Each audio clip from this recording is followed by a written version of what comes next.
नमस्कार, स्वागत है आपका एस्ट्रोटेबल.com पे। और नौ वर्ष आने वाला है। सन 2021 जो है वो अब कुछ दिन और शेष हैं कह सकते हैं, और 2022 भी काफ़ी अच्छा हो इसी की उम्मीद मैं करता हूँ, शुभकामनाएं भी आपको देता हूँ। लेकिन ग्रहों के गोचर का बदलना और भावों का बदलना वो निश्चित रूप से आपके जीवन पे 2022 में भी प्रभाव जरूर डालेंगे। तो इसी पे आधारित ये वीडियो भी है, और कालचक्र की सभी राशियों की वीडियो बनेगी, जिसमें कि कालचक्र की पहली राशि है मेष राशि। और इसके लिए क्या होगा 2022 या कैसा होगा 2022, कितनी ज़्यादा सहूलियत देगा कह सकते हैं, कितनी ज़्यादा इन्हें तरक्की देगा, या इनके सोचने की दिशा, इनके कार्य करने की शैली, इन सारी चीज़ों में क्या बदलाव लाएगा, उस पर ही आधारित वीडियो है। तो आइए देखते हैं। और परिवर्तन की यदि हम बात करें तो जितने भी ज्योतिष के जानकार लोग हैं या जो भी थोड़ी ज्योतिष जानते हैं उन्हें पता है कि शनि है, बृहस्पति है, राहु और केतु, ये चार ग्रह ऐसे हैं जो कि परिवर्तन करते हैं तो एक लंबे समय के लिए परिवर्तन करते हैं, और जिस भाव में रहते हैं और जिस भाव से उनकी दृष्टियां पड़ती हैं अलग अलग भावों पे। जैसे बृहस्पति है, बृहस्पति की दृष्टि आप देखेंगे 5, 7, 9, राहु भी और केतु भी, ये भी 5, 7, 9 ही दृष्टि डालते हैं। शनि जो है वो 3, 7 और 10, यानी जहां है वहां से तीसरी दृष्टि, 7वीं दृष्टि और 10वीं दृष्टि डालता है। तो मान के चले कि इन सभी भावों को, जिस भाव में वो रहते हैं और जहां जहां दृष्टियां डालते हैं, उसको प्रभावित करते हैं और पूरे वर्ष भर प्रभावित किए रहते हैं। तो मुख्य रूप से देखा जाए तो इनका गोचर जो है आपको पूरे साल भर प्रभावित किए रहेगा। बाकी ग्रह जो हैं जैसे सूर्य है, बुध है, मंगल है, शुक्र है, ये हर महीने या सवा महीने या 1.5 महीने पे गोचर करते रहते हैं। तो ये जो है आपको कुछ समय के लिए प्रभावित करते हैं, फिर भाव चेंज करके अपना कुछ ना कुछ अच्छा देने लगते हैं या कुछ ना कुछ उससे थोड़ा मध्यम फल देने लगते हैं। लेकिन ये चार ग्रह ऐसे हैं जो 2022 को पूरा प्रभावित किए रहेंगे, और इन सभी के चेंज होने वाले हैं। बृहस्पति तो हालांकि चेंज हो चुका है, और अब करीब करीब 12 अप्रैल तक वो कुंभ राशि में ही रहेगा, और उसके बाद फिर ये मीन राशि में जाएगा। इसीलिए 2 जगह मैंने दिखाया है बगल में बनी हुई कुंडली में कि बृहस्पति जो है कुछ समय आपके 11वें भाव में रहेगा, और कुछ समय फिर आधे वर्ष जो है वो 12वें भाव में रहेगा। तो इसके फल क्या मिलेंगे। शनि को देख लें तो शनि जो है बड़ा एक कहते हैं परिवर्तन होगा, और शनि जो है यदि देखा जाए तो 29 अप्रैल को चेंज करेगा। और फिलहाल जो ये चला आ रहा है आपका अभी मकर राशि में, ये चला जाएगा आपके कुंभ राशि में, लाभ भाव में। हालांकि यहाँ से फिर ये 12 जुलाई के आसपास चेंज करके फिर से वापस वक्री होके आएगा आपके 10th हाउस में।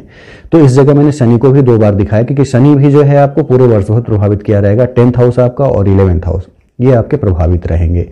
राहु केतु का भी बड़ा गोचर है। 12 अप्रैल को राहु और केतु भी गोचर करेंगे, चूंकि उल्टी दिशा में चलते हैं इसलिए आपके खुद की राशि में आ जाएंगे। केंद्र में राहु आ जाएगा मेष राशि में, और केतु आ जाएगा आपके सप्तम भाव में तुला राशि में। तो ये जो गोचर है आपके, खासतौर से देखा जाए तो आपका लग्न, आपका सप्तम भाव, आपका दशम, 11वां भाव और आपका द्वादश भाव, ये विशेष रूप से प्रभावित रहेगा पूरे वर्ष भर। और इसके फल जो है वो मान के चलिए कि कुछ जगहों पे अच्छे, कुछ जगहों पे बुरे मिलेंगे। और इसी की एक जो कह सकते हैं समालोचना कह लीजिए, या इसी का एक विश्लेषण कह लीजिए, है ये पूरा एक वीडियो जो है उसका कि आपको मिलेगा क्या। मंगल भी देख लें यदि हम, तो मंगल जो है फिलहाल तो अभी चला आ रहा है वृश्चिक राशि में, और मेष राशि के लिए मंगल बड़ा ही मजबूत माना जाता है। तो ये भी गोचर करेगा, हर 1.5 महीने पे गोचर करेगा फिलहाल। तो अभी तो आपके अष्टम में, ये धनु राशि में जाएगा तो कुछ ना कुछ अच्छे फल देगा, मकर राशि में जाएगा तो फिर रोचक योग भी बनाएगा। तो इनके जो चेंजेस हैं वो हर महीने या 1.5 महीने पे होते रहेंगे। लेकिन ये 4 ग्रह जो हैं, राहु केतु शनि बृहस्पति, ये पूरा वर्ष आपका प्रभावित किए रहेंगे। तो आइए इसी पे एक विचार करते हैं और देखने का प्रयास करते हैं कि मिलेगा क्या आपको।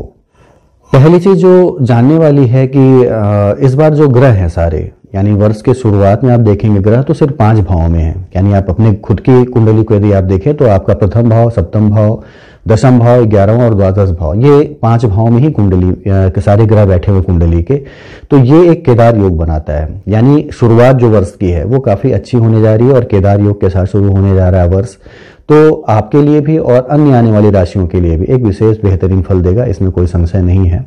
और मान के चलिए कि केदार योग होने का मतलब है कि आपके पास धन की संपन्नता, आपके शारीरिक सुख की संपन्नता, ये सारी चीजें बनी रहेंगी, कहीं से कोई समस्या नहीं होगी।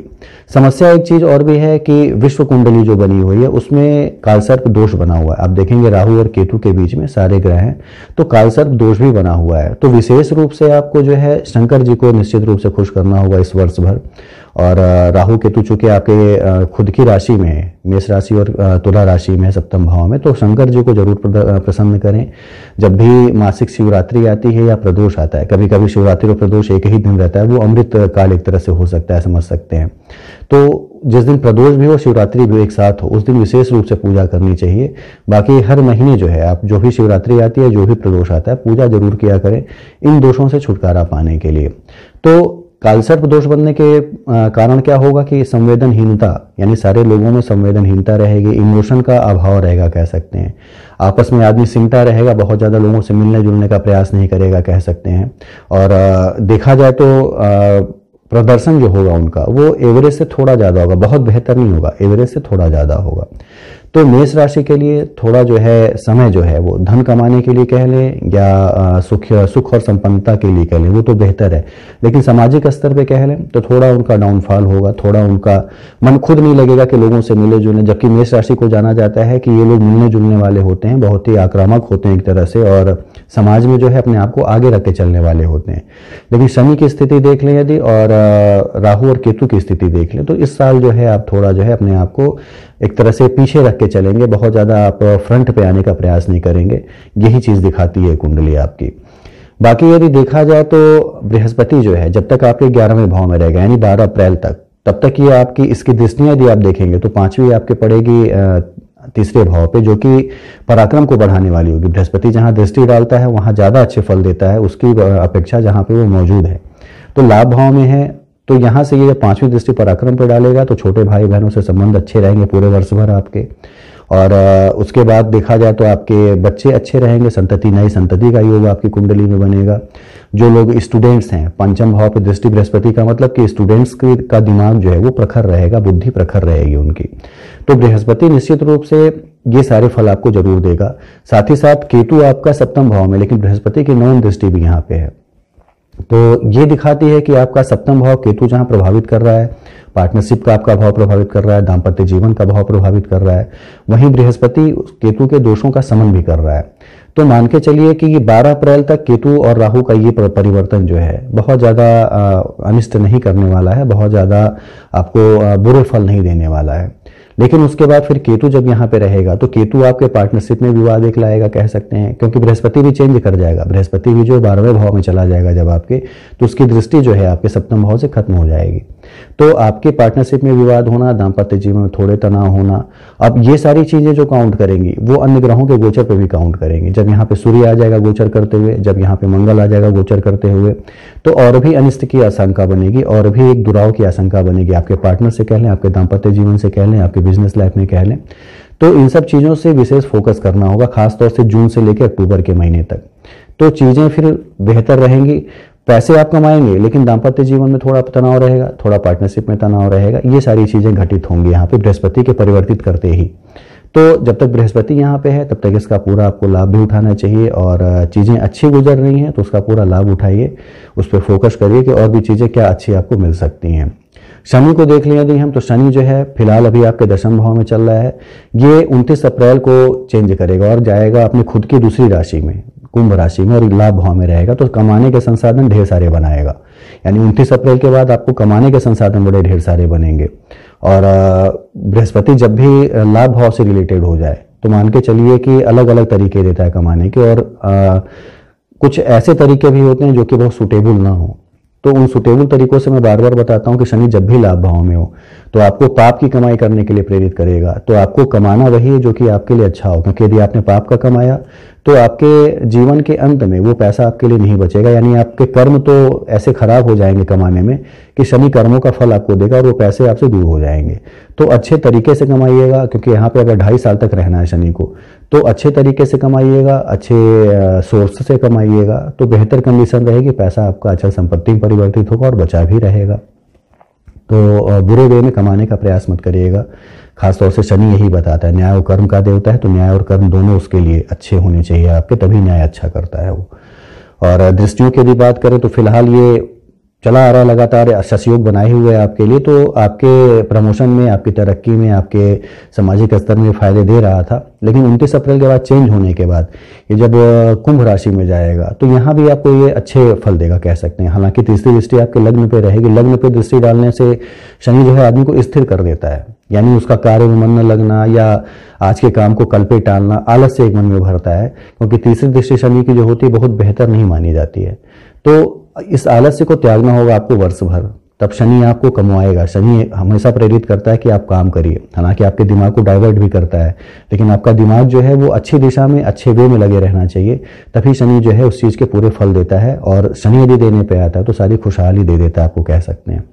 तो शनि बेहतर बनने जा रहा है, दृष्टियां उसकी देख रही थी, तो 7वीं दृष्टि जो है आपके पंचम भाव पे पड़ेगी और लाभ से देख रहा है, तो जिस निश्चित रूप से लाभ देगा। तो बृहस्पति के लाभ और शनि के लाभ ये सारे मिल रहे हैं स्टूडेंट्स को, आपके आने वाले लाइफ पार्टनर को, आपके बच्चों को, आपके ज्ञान को। तो ये सारी चीज़ें बढ़ेंगी आपके आने वाले समय में। सामाजिक रूप से आप थोड़े अपने आप को अलग करेंगे, ये निश्चित है यहाँ पे, क्योंकि राहु केतु का होना और शनि की दृष्टि होना या अन्य ग्रहों के जो गोचर हैं वो आपको समाज से थोड़ा अलग कर रहे हैं पूरे वर्ष भर के लिए। पैसे रुपए के लिए देख लें तो बेहतर कंडीशन बनेगी। शनि जो है आपकी आयु भी बढ़ाएगा। जहां बृहस्पति की 9वीं दृष्टि रहेगी आपके अष्टम भाव पे 12 अप्रैल के बाद से, वहीं शनि की जो है 29 अप्रैल के बाद से आपके अष्टम भाव पे दृष्टि रहेगी 10वीं। तो चीजें दिखाने की आयु आपकी अच्छी बनेगी, आरोग्य आपका अच्छा रहेगा। बृहस्पति की जो 7वीं दृष्टि 6ठे भाव पे भी पड़ेगी, तो वर्ष भर जो है आयु आरोग्य का सुख जो है वो उत्तम बना रहेगा। कहीं से ऐसी कोई संभावना नहीं है कि आप बीमार पड़े या बहुत ज्यादा परेशान हो चीजों को लेकर, ये सारी संभावनाएं नहीं बनती यहाँ पे शनि और बृहस्पति के इस गोचर के कारण। तो ओवरऑल देखा जाए तो जब भी शुक्र का, बुध का, सूर्य का और मंगल का परिवर्तन होगा और आपकी कुंडली में, मैं बार बार कहता हूं कि नैसर्गिक की कुंडली जरूर आप देखा करिए कि आपकी कुंडली में ये सारे ग्रह किस जगह पे हैं। यदि अच्छी जगह पे है तो मान के चलिए ये फल आपको दुगने मिलने वाले हैं, और यदि खराब जगह पे है तो ये जो सारे फल हैं वो मध्यम मिलेंगे। बहुत खराब भी नहीं होंगे, थोड़े मध्यम आपको मिलेंगे, क्योंकि गोचर में बड़े अच्छे हैं ये। तो ये चीज जरूर देखा करिए। बाकी मैं सूर्य, बुध, मंगल, शुक्र की बात कर रहा था, तो ये जैसे जैसे परिवर्तित हो जाएंगे, परिवर्तित होते जाएंगे भाव को अपने छोड़ के, तो उसके हिसाब से आपको फल देते जाएंगे। जिसकी जो वीडियो है वो लगातार आपको मिलती रहती है हर महीने की, उसमें उन सारी चीजों पे फोकस किया जाएगा। लेकिन ओवरऑल आपकी वर्ष कुंडली को देखा जाए तो बहुत ही बेहतर बनी हुई है। आपका लाभ भाव, आपका 12th हाउस कह लें, जो कि विदेश यात्रा का भी भाव एक तरह से कह सकते हैं, और फल बड़े अच्छे देगा। तो बृहस्पति जब भी जाएगा 12वें भाव में, तो 5वीं दृष्टि आपके 4th भाव पे पड़ेगी और उसकी जो 9वीं दृष्टि है वो आपके अष्टम भाव पे पड़ेगी। और बहुत ही एक अच्छा सूत्र है कुंडली का कि यदि 4था भाव, 8वां भाव और 12वां भाव ये कहीं ना कहीं से रिलेटेड हो गया या आपस में दृष्टि संबंध बन गया, युति संबंध बन गया, तो मान के चले कि विदेश यात्रा, स्थानांतरण का योग ये बड़ा ही प्रबल बनाते हैं। तो निश्चित रूप से मेष राशि के लिए एक विदेश यात्रा एक रखी हुई है, और घूमने फिरने के उद्देश्य से कह लें, कमाने के उद्देश्य से कह लें, नौकरी करने के उद्देश्य से कह लें, ये सारी चीजों के लिए एक बेहतर परिणाम जो है बृहस्पति यहाँ पे आपको देगा, चाहे वो 11वें भाव में रहे, चाहे वो 12वें भाव में रहे। तो बृहस्पति जब अच्छा है तो मान के चलिए कि आपका वर्ष पूरा अच्छा है, और कहीं से कोई ऐसी संभावना नहीं है कि चीजें खराब हों आपके लिए। बृहस्पति के साथ एक चीज और भी कही जा सकती है कि बृहस्पति जब भी 12वें भाव में हो तो मान के चलिए कि आपको धार्मिक बना देता है। वो कहीं न कहीं से आपकी सोच, जब भी अष्टम पे उसकी दृष्टि रहेगी और 12वें भाव में रहेगा तो आपको धार्मिक बना देगा। सोच आपकी परालौकिक ज्ञान की तरफ बढ़ने लगेगी, धार्मिक यात्राएं आप करने लगते हैं, धर्म से जुड़े दान करने लगते हैं, आप दान पुण्य करने लगते हैं। ये सारी चीजें जो है बृहस्पति यहाँ कर देता है। तो बृहस्पति को ओवरऑल देखा जाए तो वर्ष बड़ा अच्छा आपका बनाने जा रहा है और बेहतरीन कंडीशन रहेगी।